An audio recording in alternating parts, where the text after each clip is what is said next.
Major changes proposed to criminal law. Amit Shah calls for IPC, CRPC and Evidence Act to be amended.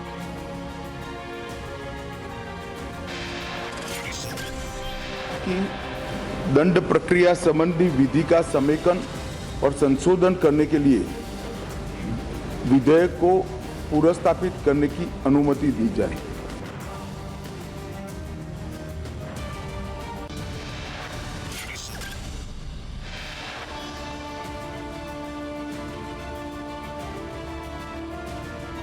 Historic proposal on sedition law by government. Amit Shah proposes repealing of colonial era law.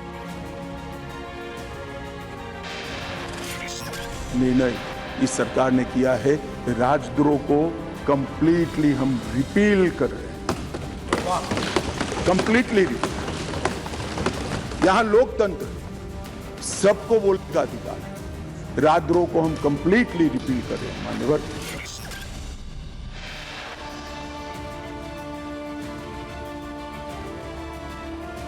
Major changes being proposed on the sedition law by the government. Amit Shah proposes the changes.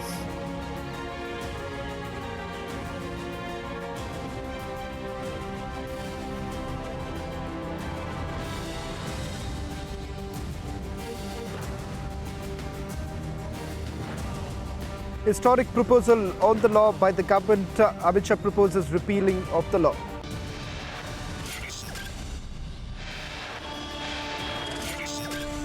दिन नहीं लगेंगे।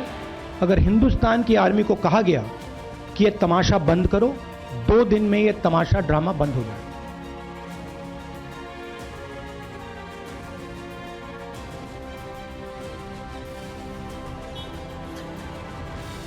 Over 160 lives lost in Manipur violence. Rahul Gandhi calls it a tamasha.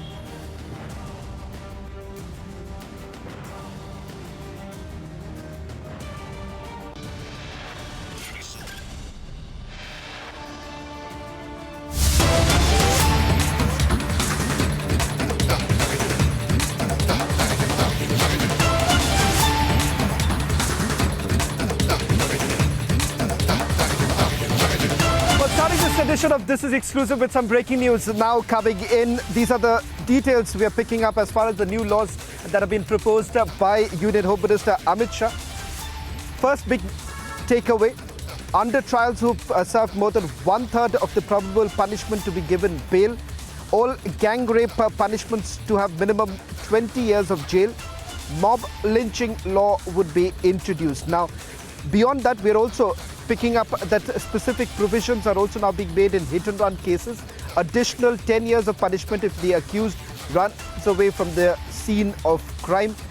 Major changes that are being brought in is with regards to how exactly under trials would be dealt with. In fact, once again, to reiterate what we are breaking right now, under trials who have served more than 1/3 of probable punishment to be given bail. This would be for first-time offenders only. In terms of the way the investigation is also carried out, remember there are certain changes that are being brought in right now. Investigations cannot be beyond, cannot perhaps continue beyond 90 days. Court has basically mandated to frame the charges within 60 days from the charge sheet. Completion of the arguments of the judges to mandatorily give a verdict in 30 days. And also, one important, perhaps a much needed change was with regards to the forensic team. We are given to understand that the forensic team essentially is now being asked to be present at the spot even before the police actually arrives, ensuring that this is going to be a foolproof investigation. Let me also quickly bring in our political editor, Aishwarya Kapoor, getting us the details. Abhishek breaking down the details of what are the proposed changes. Remember, back in April, when the centre had informed the Supreme Court that the centre is working on bringing about massive changes and overhaul as far as the IPC, CRPC is concerned. That was with a letter that was sent out by Union Home Minister Amit Shah to BJP parliamentarians seeking suggestions on the amendments. That was essentially on 2 counts. One, the Union Home Minister essentially saying that 7 decades of Indian democracy, what requires is a change in the way the IPC and the CRPC looks at, and more importantly, making it adapted to the changing scenario. Let me bring in Aishwarya right now. Aishwarya, just to help us understand the changes, the proposed changes and the big takeaways. Well, in layman's terms, Shavan, let's just understand and let's just tell our viewers this was the need of the hour. Let's just put it very simply. This is what was required. Till now, we were being governed by certain rules which were of the colonial era, of pre-independence era. This was the need of the hour. These are the changes, and out of which several you've mentioned, you need to understand that the summary trial concept has been introduced. What is this? It would enable our courts to settle 33% of the cases in one go. So we need to understand, we are in 2023, and the rules, the IPC and the CRPC, which were governing us, were of the pre-independence era, were of the British era. So simply putting it, this was the need of the hour, and that is what the government had told the court as well. Investigation can't continue beyond 90 days. Isn't that a good news for everyone? That there cannot be a complete ongoing investigation. Charge sheet has to be filed within 90 days. Courts are mandated to frame charges within 60 days from the charge sheet. Understand this. He is saying after completion of arguments, judges to mandatorily give verdict in 30 days. Next, under trials who have served more than 1/3 of the probable punishment to be given bail. This is to only first-time offenders. Terrorism has been defined for the first time. All gang rape, which you were mentioning, Shavan, all gang rape punishments to have minimum 20 years jail time. This is the need of the hour. Mob lynching law has been introduced. So all of these points, which we've been mentioning, specific provisions have been made in hit and run case. And if the culprit runs away, an additional of 10 years is added to his punishment. So as I was saying, this was the need of the hour. And that is why, viewers, what the government said prior, in all of these changes in the IPC and CRPC have been brought in keeping in mind the changing times and the changing crimes. Now, if anyone runs away from the hit and run case, an additional 10-year punishment is given to him. In every case, 90 days for charge sheet, and after charge sheet, courts mandatorily have to come up with a judgment in 60 days. Isn't that good news? 33% of the cases will be sorted out. Isn't that good news? There is a special mob lynching now law. Isn't that a good news? So all of this has been kept in mind, keeping in consideration the changing crimes with changing times. So it is up to the opposition now whether they will oppose this as well, because they've been saying mob lynching, gang rape. So now the government has taken the strictest possible action. 20 years of minimum punishment, Shavan. Yeah. Aishwarya, just one more breaking news now coming in. Abhishek sending out more details. Sexual offences committed with fake or hidden identity made specific a punishable offence. Remember, this was a much needed reform, something that in terms of the judicial reforms that were also being spoken about, this was one aspect that was highlighted by several experts.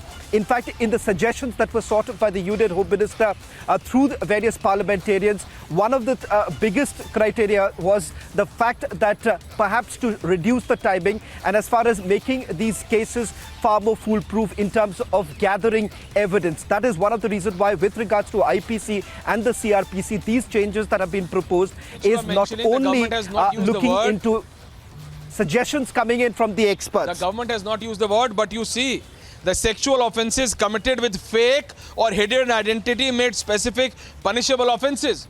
So in this, Shavan, the love jihad part also comes in, where an individual changes his identity or creates a fake identity and then commit a sexual crime. So that is also taken care of. So once again, changing rules for changing times and changing crimes, Shavan. Yeah, back to you. Well, thank you very much, Aishwarya, for getting us the latest details. A story that we'll be tracking very closely, taking up on the big debate by Editor-in-Chief Arnab Goswami. Shifting focus now to the other story that we're getting to you on. This is exclusive. We heard the story that came in from the state of Madhya Pradesh. There was a massive hue and cry when a Dalit man was mistreated. Now, another such report is now coming in from the state of Rajasthan, where a Dalit man in Jaipur has alleged that a Congress legislator who goes by the name of Gopal Meena made him lick his shoes, and in fact a DSP rank officer urinated on him. This was after there was a massive hue and cry over the fact that there were allegations that were being leveled against the Dalit man with regards to a land dispute. The Congress legislator is still defending himself, but the victim has essentially alleged that the legislator and the cop snatched his mobile phone, threatened him with dire consequences. Then Jaipur police in fact has now filed a complaint. On this broadcast, we're actually joined by the Dalit man who's made this allegation against the Congress legislator. We'll try and go across to him to get an understanding of what really happened.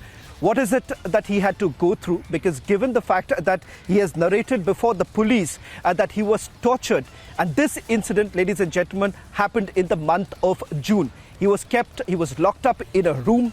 These are allegations which the Congress legislator has completely denied. He says that these are fake allegations that have been leveled against him.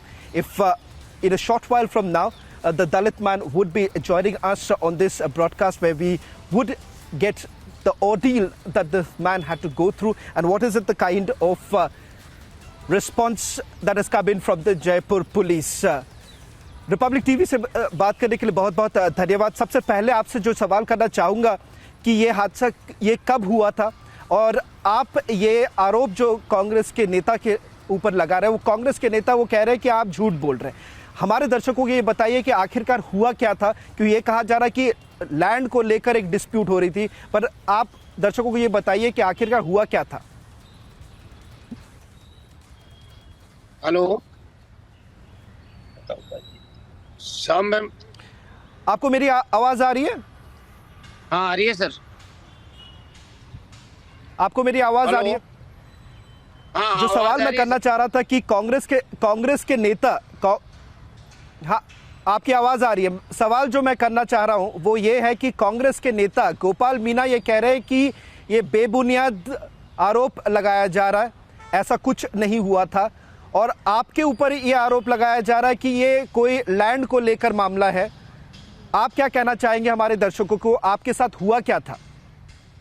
Sir मैंने काम करता हूँ सब, ये देखभाल के लिए मजदूरी करता हूँ मैं, और वहाँ रोड पे ही मेरे को आके पुलिस वाले बोले क्या कर रहा है, बोले साहब मैं तो काम कर रहा हूँ यहाँ पे खेत पे, बोले यहाँ से भग जा। यहाँ साहब भगूंगा नहीं, 5 बजे से पहले नहीं जाऊँगा और 9 बजे लगता हूँ मैं काम पे। तो बोले नहीं यहाँ चल जाओ। मैं बोलने लग गया 2-3 बार, जब वो उसको मेरे झापड़ मार दिया साहब। झापड़ मारते ही दूसरे पे क्या हो गया, साहब मेरे को झापड़ मार दिया, बोले अब और बताऊँ क्या। फिर दोबारा मार दिया दूसरा आदमी थानादार पर, फिर वो मेरे को थप्पड़ मारा, थप्पड़ मार के फिर मेरे को बोले सुगाली काटा और पीट कूट के और गोपाल MLE जी के साथ मकान पे ले गया और कमरे में बंद कर दिया। कमरे में बंद करे बाद में मैं कि साहब मेरे को पानी तो पिला दो। बोले पानी कैसे, तेरे को पानी क्या, नाश्ता खिलाएंगे आपको। तो साहब मेरे को वो नाश्ता क्या पानी के लिए बोलते ही मेरे माले पेशाब कर दिया सर। और पेशाब करिए, जब मैं बोला साहब पेशाब मत करो, ऐसे गलती मत करो साहब, मेरे साथ अन्याय मत करो, मैं क्या कर दिया, बिगाड़ दिया आपको। बोले नहीं ज्यादा बोल रहे क्या तू। फिर मेरे को झापड़ मारा 2-3 घूंसालात, बंगी कुत्ता सब। बोले नाई के तू ये तुम ऐसे करता है यहाँ साहब, मजदूरी के लिए कौन कौन करे, सब करता है साहब, मजदूरी तो करता हूँ और यहाँ नहीं करूँगा, दूसरी जगह से जाऊँगा। तो साहब मैंने फिर वो बोला, बोले बंद करके फिर मेरे पीट कूट के पेशाब करके मेरे पे, और फिर मेरे को बाहर गोपाल जी बोले वहाँ पर पकड़ ले, गोपाल MLE जी का ऐसा मैं पकड़ लूंगा, पैर तो पकड़ लूंगा। फिर पैर पकड़े में नहीं, पैर तो पकड़ लिया, बोले मेरे दोनों थानादार और डिप्टी मेरे को कुद्दी मार के और मेरे को चरणों में पटक दिया साहब गोपाल MLE के। गोपाल के पटके बाद में मेरे को साहब वो बोले जूती चाट, ये नहीं चाटूंगा, यहाँ चाटना पड़ेगा, यहाँ रहना पड़ेगा। तो ठीक है साहब, मैं जूती चाटे और रुमाल में साफ कर दिए जूता। फिर मेरे को देखा और बाहर निकल जा, तुमने राजू जी ये दोबारा किसी के वकील के पास पहुंच जाएगा और किसी को भी कह देगा तो दोबारा खत्म कर दूंगा और ये उठवा दूंगा और मेरा राज है यहाँ रही है। ठीक है साहब आपका राज है, ये तो मानता हूँ आपको।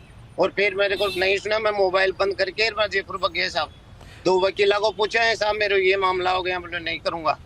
फिर बोले साहब, बोले क्या करो है साहब, मेरे को न्याय चाहिए। फिर मैं जैन साहब के पास गए साहब, जैन साहब बोले क्या हो गया बेटा, ये साहब ये कहानी हो गई, मैं रोड लग गया घायल हो गया और मेरी डीपी वो डायबिटीज है साहब मेरे पास। डायबिटीज बोले चेक करा के फिर मेरे पास राजू जी, जो 480। जो मैं जानना चाहता हूँ, हाँ जी राजू जी, जो मैं आपसे और एक चीज जानना चाहता हूँ, ये शुरुआत कैसे हुआ? क्योंकि आप कांग्रेस के नेता के घर कैसे पहुंचे? और जब कांग्रेस के नेता से हमने बात की तो उन्होंने कहा कि ये बेबुनियाद है, ऐसा कुछ नहीं हुआ है। आपके पास इस वक्त ऐसा क्या, आपके पास एविडेंस, प्रूफ क्या है जब आप कहते हैं कि ये आरोप आप जब नेता के ऊपर लगा रहे हैं? और आप वहां तक पहुंचे कैसे और ये शुरुआत कैसे हुआ? सब मेरे मोबाइल का और भी लोगों का मेरे साथ है, वहाँ का मोबाइल खोस लिया, 5 दिन बंद रिया था, डिप्टी साहब के मोबाइल था उसके पास में, और 5 दिन सो दिया ऐसा मेरी तरफ से बोला तो वो उसके भी दिया ली कर दिया और बंद कर दिया अंदर, और मोबाइल खोस लिया। मोबाइल खोसे बाद में उसको टार्चर करो, बंदूक लगा दिया। गार्ड साहब इसका एमएलए साहब का बोले ज्यादा बोल रहे कि फोटो कैसे खींच लिए साहब, राजू साहब से गलत तो हो रहा है इसके साथ, तुम फोटो बना रहा हूँ। बोले फिर पीटा कुटी करिया, फिर वो पकड़ के और बंद कर दिया उसको सब। और मेरे को एमएलए साहब ऐसे झूठ क्यों बोल रहे हैं सामने, मैंने चरणों में पड़ गया, चरणों की सौगन खा गया, साहब मेरे को बचा दो, बचना पड़ेगा तो यही काम करना पड़ेगा, नहीं तो बचेगा नहीं साहब, ये कहानी। और मोबाइल मेरा चेक करोगा तो टोटली काम करता हूँ वहां से, मेरे लोकेशन देखो। और अच्छा, भोपाल राजू जी, के कोई जगह लोकेशन देख लो जी। एक जल्दी से एक आखिरी सवाल करना चाहूंगा। जयपुर पुलिस ने एफआईआर दर्ज कर ली है, आपसे पुलिस से बातचीत हुई इस पूरे चीज को लेकर, और इस पूरे इन्वेस्टिगेशन में अब तक क्या हुआ है? ये गोपाल मीना जी का स्टेटमेंट रिकॉर्ड किया गया है कि आपकी स्टेटमेंट अब तक रिकॉर्ड किया गया है? पुलिस ने आपको क्या कहा इस पूरे मामले को लेकर? पुलिस वाले साहब मैं वो रिपोर्ट भी दिया था साहब पहले भी, फिर मेरी सुनाई नहीं करा वहाँ पे, बोले ठीक हो जाएगा हो जाएगा हो जाएगा। पुलिस वाले भी यही कहते, पानी का छाटा देता रहा और बोले नहीं हो जाएगा तेरे साथ, मेरी सुनाई नहीं साहब मेरे को। फिर मैं आखिर में ये मामला बना, मेरी साथ घटना घटी है, किसी के साथ नहीं होनी चाहिए साहब। आज मैं गरीब आदमी हूँ, कैसे पता नहीं कैसे टाइम पास करता हूँ। एक गाय और एक भैंस है मेरे पास, तो भैंस को बेच कर मैं दिल्ली पहुंचाऊं साहब, और मजबूरी है मेरी साहब, ऐसे किसी को मेरे को न्याय चाहिए, मेरी साथ होगी जैसे किसी की साथ नहीं होनी साहब। और साहब मैं राजू जी, बहुत बहुत धन्यवाद रिपब्लिक टीवी से बात करने के लिए। आपके इस आपकी इस पूरे बात को लेकर हम लोग वापस इसको आवाज उठाएंगे। बहुत बहुत धन्यवाद राजू जी रिपब्लिक टीवी से बात करने के लिए। In fact we spoke to the Congress legislator a short while back to get his version. When my colleague Tanisha Awasthi spoke to the Congress legislator, he flatly denied. He says these are baseless allegations that have been leveled against him. But the big news point also now coming in, the victim now has disclosed that the Jaipur police hasn't really been cooperating with him. That's the big news point coming in. But let's also now play out that confrontation with the Congress legislator. Hello, Gopal Meena से बात हो रही है मेरी? हाँ हो रही है। मैं तनीषा अवस्थी बोल रही हूँ रिपब्लिक टीवी से। आपका क्या कहना है, आपके ऊपर जो एलिगेशंस लगाए गए हैं कि आपने एक दलित आदमी के ऊपर पेशाब करना, उसको शूज लिक करवाने के जो आपके ऊपर आरोप लगे हैं, उस पर आप क्या कहना चाहेंगे? मैडम ये निराधार आरोप है, इसका कोई आधार नहीं है। जो काम करवाई है, जो इसका नवदीप सिंह है, ये अपराधी है, आदितर भूमाफिया हैं, लोगों को परेशान करते हैं। 6 बार इनके मुकदमा दर्ज हो चुका है, उनका चालान पेश हो चुका, इनके खिलाफ ये बंद हो सके, ये डीजीपी कहलाते हैं, पुलिस में बंद हो जाना।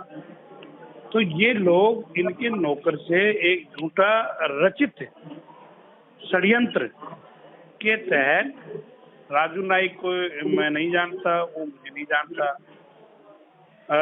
उससे मेरा कोई कांटेक्ट नहीं है। मिस्टर गोपाल, आपके ऊपर एफआईआर दर्ज हुई है, आपके ऊपर धाराएं लगी गई हैं। मैं समझ गया, आप करे हो, मैं वही बात कर रहा हूँ आपको।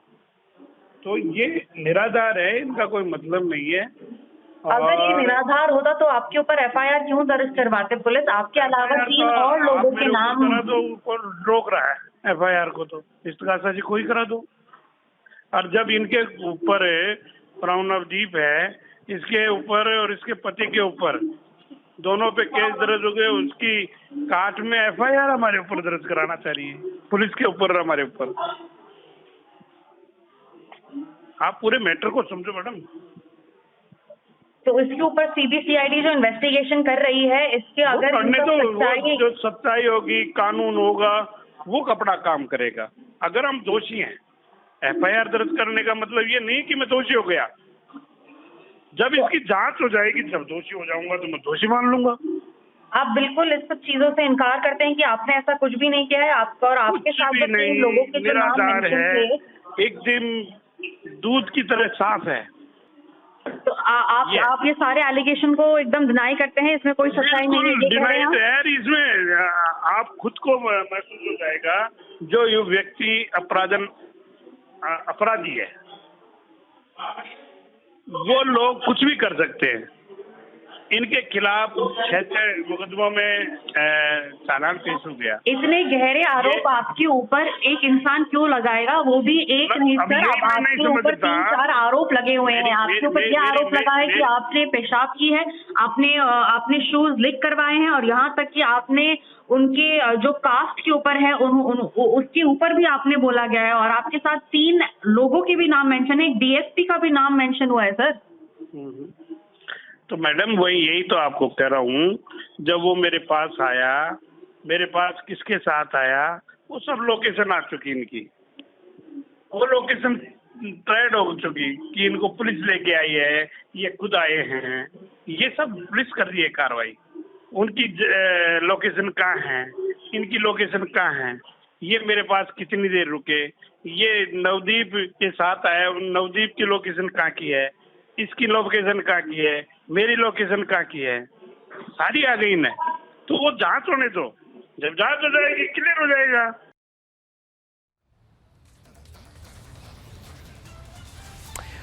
Well, in fact, an FIR has already been registered in this entire matter. The victim now is telling us that the police isn't really cooperating. On the other hand, the legislator says that these are fake allegations that have been leveled against him. There is an attempt that is now being made to frame him up and an FIR to be registered against him. A story that we are tracking very closely, as the Bharatiya Janata Party has also now reacted, saying that this essentially shows the reality of what's really happening in the state of Rajasthan. When this happened in Madhya Pradesh, remember, there was a massive hue and cry. Now you have another such incident taking place in the state of Rajasthan, where a Dalit man had to face this kind of an atrocity. Allegations have been leveled against a legislator. Remains to be seen whether at all the government will be taking any action. That's all that we could pack in this edition of This Is Exclusive. On the other side, news and updates continue.